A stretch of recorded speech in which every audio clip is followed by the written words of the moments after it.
Hi అండి అందరికీ. ఈరోజైతే మా పిల్లల కోసం అయితే ఈ స్నాక్ అయితే చేశానండి. చాలా బాగుందండి. ఈ స్నాక్ చాలా యమ్మీగా ఉంది. టేస్ట్ కూడా చాలా చాలా బాగుందండి. ఇదైతే నా ఓన్ రెసిపీ కాదండి. ఒక యూట్యూబ్ ఛానల్లో చూస్తుండగా స్క్రోల్ చేసి అయితే చూశాను రీల్‌లో.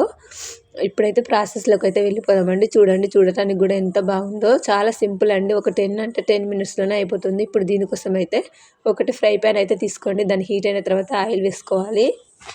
ఆయిల్ వేసుకున్న తర్వాత పసుపు, కారం, ఉప్పు వేసుకున్న తర్వాత బాయిల్డ్ ఎగ్ని అయితే ఇందులో వేసుకోవాలి. అది కూడా కొంచెం ఫ్రై అయిన తర్వాత ఇప్పుడైతే ఒక రాయి ఎగ్ని అయితే వేసుకోవాలండి.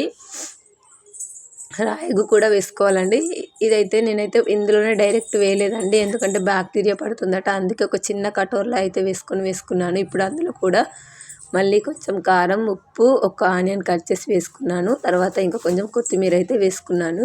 ఎలాంటి మసాలాలు ఇంకా మిర్చి అయితే కట్ చేసి అయితే వేయలేదు. నేనైతే మా పిల్లల కోసం చేశాను అని చెప్పాను కదా, అందుకే ఏం వేయలేదు. ఇలా సింపుల్గా చేశాను అంతే అండి. మనం ఆమ్లెట్ ఎలా చేస్తామో అలాగే దీన్ని కూడా చేసేసుకోవడమే. ఒకవైపు కాలిన తర్వాత మెల్లగా దాన్ని అయితే ఇంకోవైపు అయితే తిప్పేసుకోవాలి.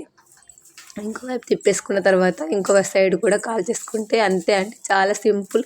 నేను చెప్పాను కదా 10 మినిట్స్ రెడీ అయిపోతుంది. చూడండి ఎంత బాగుందో చూడటానికి కూడా. అంతే అండి. దీన్ని ఇప్పుడు సర్వ్ చేసుకోండి వేడి వేడిగా. అలాగే వీడియో నచ్చితే ఖచ్చితంగా లైక్ ఇవ్వండి. అలాగే ఛానల్ని అయితే సబ్స్క్రైబ్ చేసుకోవడం అయితే మర్చిపోకండి. ఓకే అండి. ఇంతవరకు చూసినందుకు థ్యాంక్ యూ. బాయ్ అండి.